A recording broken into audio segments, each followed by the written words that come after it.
ভর্তি দেওয়ার সুবর্ণ সুযোগ। Mission MBBS, best abroad MBBS consultancy in West Bengal. গত 10 বছর ধরে মিশন এমবিবিএস মেডিকেল ছাত্রছাত্রীদের স্বপ্ন পূরণে নিয়োজিত। ভর্তির জন্য কল করুন 9732122744 নম্বরে।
রাজনৈতিক বাধ্যবাধকতায় হাইকোর্ট আপিল করে আমাদের খারিজ করে দিয়েছিল। আর সেদিন ভারতীয় জনতা পার্টি যে সভা করেছিল 21শে জুলাইয়ের মঞ্চ থেকে আমাদের সভা করতাম, আর আমরা দূরদর্শনের পর্দায় দেখেছিলাম সেই মঞ্চের লোক সমাগম প্লাস্টিক পর্যন্ত ছাড়িয়ে হয়েছিল। ভারতীয় জনতা পার্টি সেদিন তার ভাষায় তার জায়গায় তার বক্তব্য রেখে গেছিলেন সর্বভারতীয় সভাপতি। তার সেদিন দলের সভায় দাঁড়িয়ে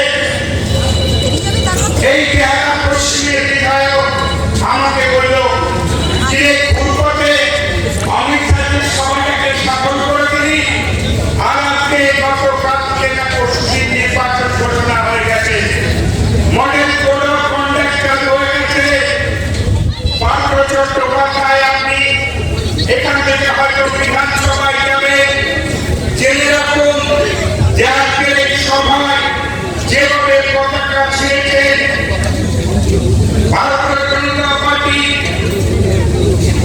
কলকাতা দলের কখন নেয়া বৈশাখী বন্দ্যোপাধ্যায় বাজারকে পরিচালনা করবার জন্য আমি যে অবজারভারের দায়িত্ব নিয়েছি, তাদেরকে প্রতিকৃতিগুলোকে সাজিয়ে রেখেছিলাম সেগুলোকে ছিঁড়ে ফেলেছে।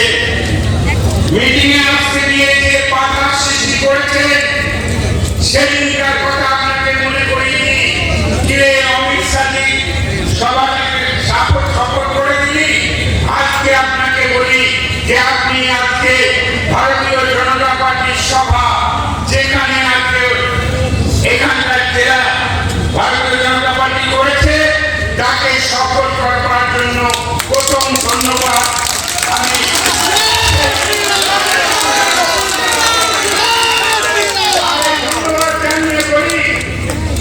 যে আচরণ আপনি করলেন এই আচরণটা আমি বাঁকড়াহাট রোডে নিয়ে যাব।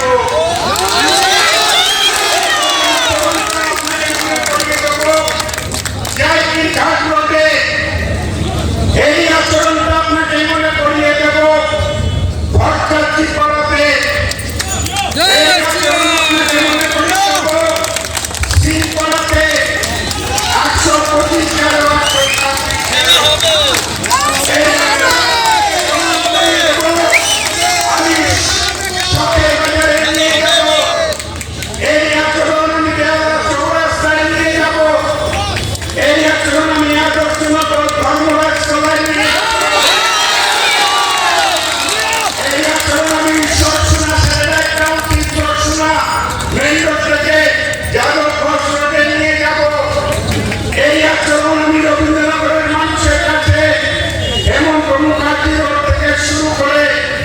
আমি একটার পর রাজাপুর জেলায় নিয়ে যাব।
এই 51টা বিধানসভা কেন্দ্রে আমি কিন্তু আপনাকে চ্যালেঞ্জ দিয়ে গেলাম যে আপনাকে বিধানসভায় যেতে দেব।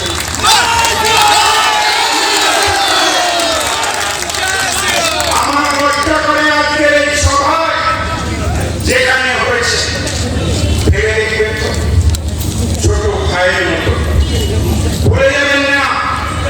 আমি মনে করিয়ে দিই, এখানকার যিনি কাউন্সিলর আছেন তার হাজবেন্ড অঞ্জন বাবু, 1987 সাল 23শে মার্চ নির্বাচন হয়েছিল। আপনি জানেন যে মার্ক্সবাদী কমিউনিস্ট পার্টির লোকেরা নির্বাচন ঘোষণা করার পর ছোটবেলা থেকে ছাত্র রাজনীতি থেকে আপনাকে আমি বড় করে তুলেছি। আপনি আশ্রয় দিয়েছিলেন 36 নম্বর মহারানী ইন্দিরা দেবী রোডে আমার বাড়িতে।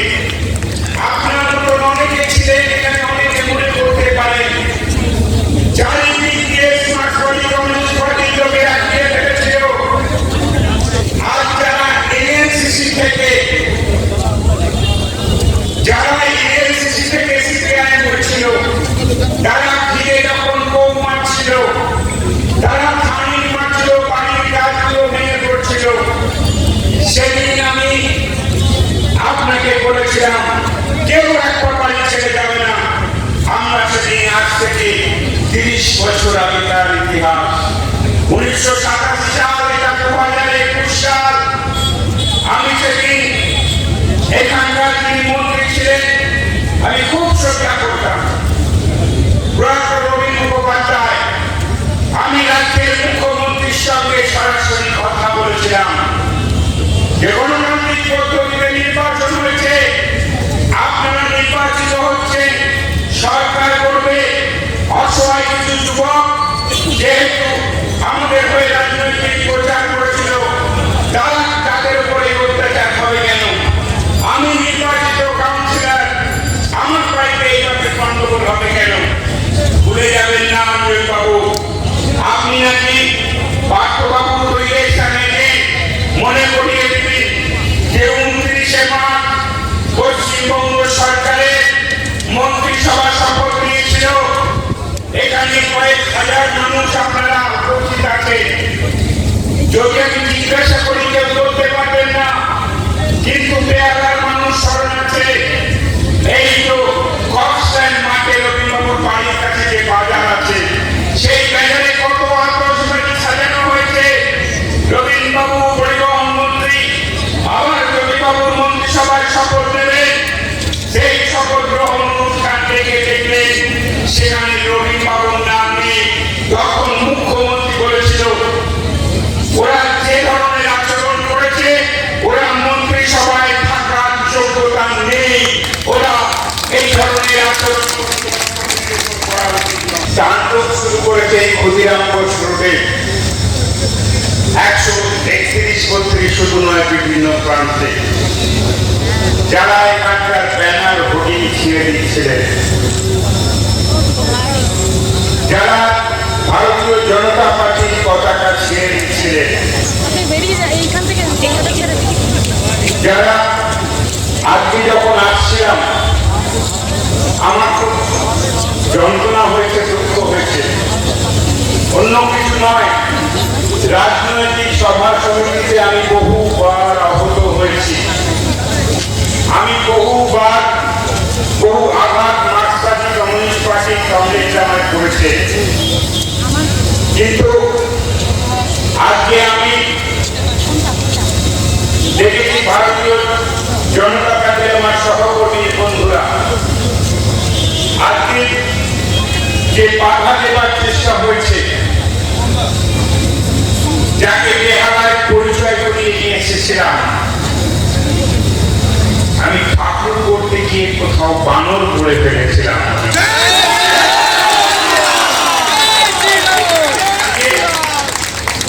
আজকে জেনে রাখুন যে বেহালায় প্রায় 2-2.5 বছর বাদে আপনাদের সামনে হতে পেরেছি, নইলে হয়তো শোভন চট্টোপাধ্যায়কে কখন কলকাতা পৌরসভায় হার্স ভ্যানে অর্থাৎ মৃতদেহ ভ্যানে নিয়ে যেতে হতো, হয়তো পশ্চিমবঙ্গ বিধানসভাতে নিয়ে যেত, হয়তো নবান্ন বা রায়গড় সঙ্গে যেতে পারত, কিন্তু যিনি আমার পাশে দাঁড়িয়ে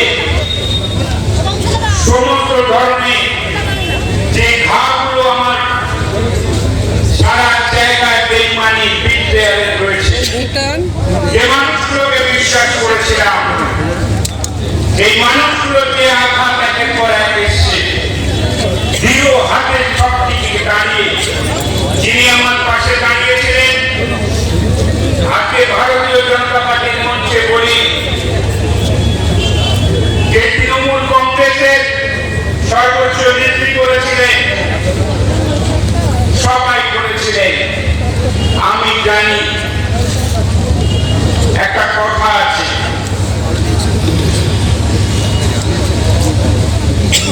যে সত্যের জন্য সবকিছু ত্যাগ করা যায়, কিন্তু কোনো কিছুর জন্য সত্যকে ত্যাগ করা যায় না। আমি বৈশাখী আমি তাকে সঙ্গে নিয়েই আজকে বেহালা পশ্চিমে এইখানে এলাম। আর যারা এই নকরাজনক কাণ্ড করলেন, আজকের এই জনসভা আমি রবীন্দ্রনগর বাস স্ট্যান্ডে আমি বহু সভা করেছি, ছোটবেলা থেকে এখানে বড় হয়েছি, কিন্তু এত মানুষের সমাগম আমি রবীন্দ্রনগরে এই বাস স্ট্যান্ডে কখনো দেখিনি। কোন রাজনৈতিক দলের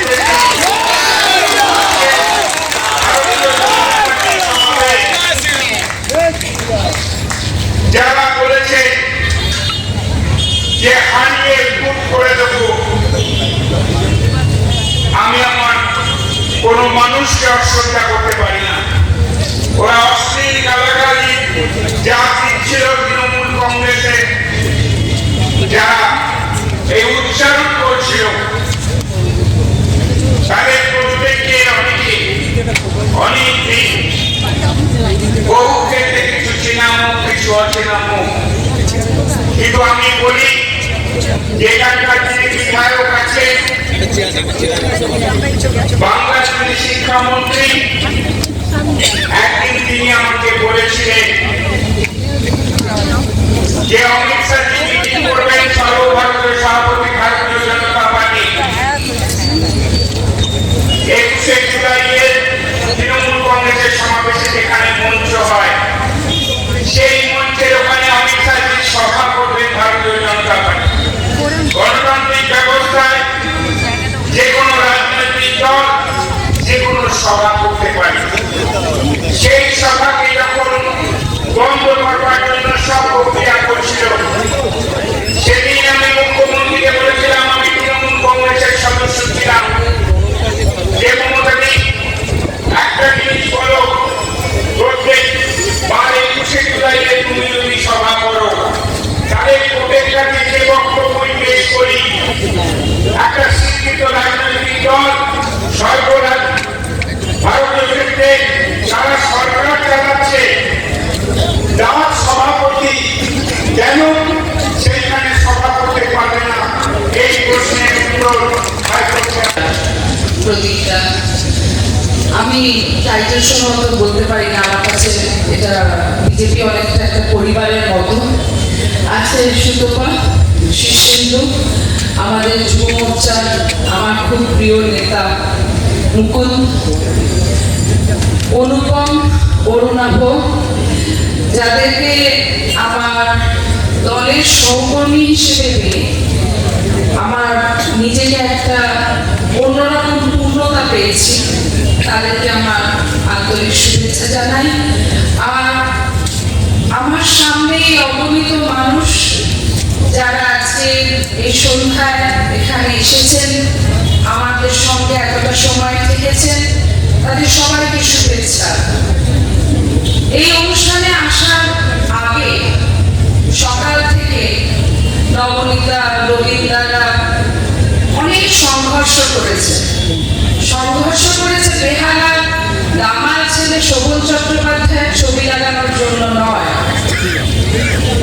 বাংলার মেয়ে বৈশাখী ব্যানার্জির মর্যাদা রক্ষা করার জন্য। এটাই বিজেপি, এটাই বিজেপির সংস্কৃতি। যারা বাংলার মেয়েকে চাই বলে এই ধরনের মেয়েদেরকে রাস্তায় নামায়, যাদের মুখের ভাষা তাদের পরিচয় হয়ে দাঁড়ায়, সেই রকম মেয়েদেরকে বাংলা চায় না, চায় না, চায় না। আমি আমার ভেতরের আগুনটাকে কোনোদিনও মরতে দিইনি। হাজার অপমান এসছে, হাজার অপমান দিয়েছে, কিন্তু আমার নিজের ভেতরের সততা, আমার মা বলতেন যতদিন নিজের চোখে ছোট না হয়ে যাবি, লোকের করা আঘাতগুলোকে মাথা পেতে দিবি, তাতে আরো বেশি শক্ত হবি, আরো বেশি সাহসী হবি। আর আমি কৃতজ্ঞ যে আমি জীবনে এমন একজন মানুষকে পেয়েছি আমার সাথী হিসেবে, যে বেহালার ছেলে, যার কাছে শুনতাম যে প্রথম নির্বাচনে যে সে যখন রাস্তা দিয়ে হাঁটতো, সেই তরুণ যুবকদের সবাই বলতো গোপাল মাস্টারের ছেলেকে ভোট চাইতে হবে না, আমরা গিয়ে ভোট দিয়ে আসবো। এই ছিল শিক্ষকের সম্মান। আর আজকে আমার সামনে শিক্ষামন্ত্রীর, ব্যর্থ শিক্ষামন্ত্রীর অসহায় ছবি, উনি ছবি হয়ে থেকে যাবেন, উনি বিধানসভা বলতে পারবেন না। কারণ আপনার বিধানসভায় এই ধরনের মেয়েরা, যাদের ভাষা আজকে সমগ্র বিশ্ব দেখেছে, মনে রাখবেন আজকের দিনে মিডিয়া সবচেয়ে বড় আমাদের গণতন্ত্রের দ্বিতীয় স্তম্ভ, তারা আপনাদের মুখোশ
বাংলার মেয়ে কীরকম হতে পারে, যে অসভ্য গালাগাল যে জায়গায় যাদেরকে দিয়ে তিনি উচ্চারণ করিয়েছেন, যা সত্যি কথা বলতে কি সামগ্রিক মহিলাদের পক্ষে, মেয়েদের পক্ষে লজ্জার ঘৃণা।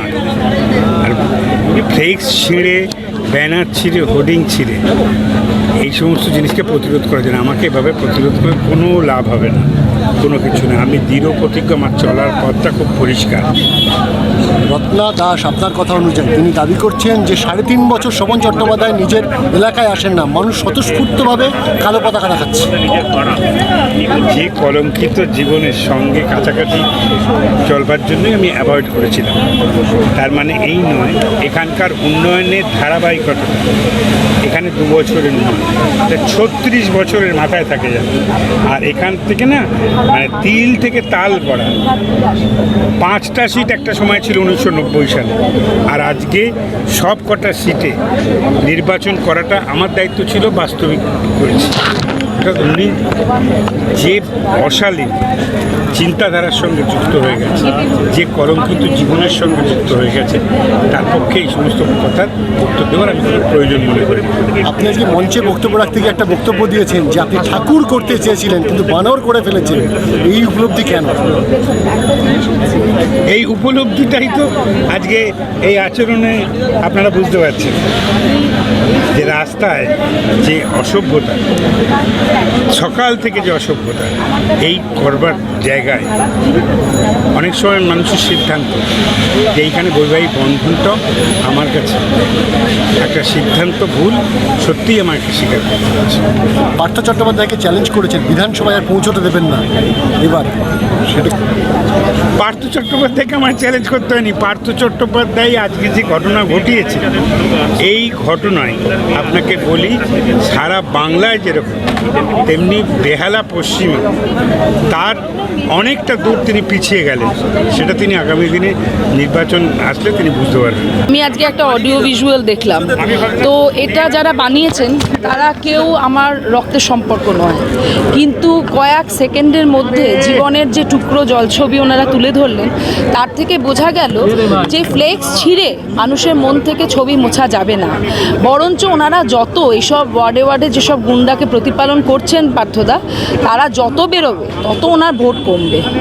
রত্না চট্টোপাধ্যায় আজকে বলেছেন যে শোভনবাবুর ছবি, এমনকি বিজেপির কোনো নেতা নেত্রীর ছবি তিনি ছেড়েননি।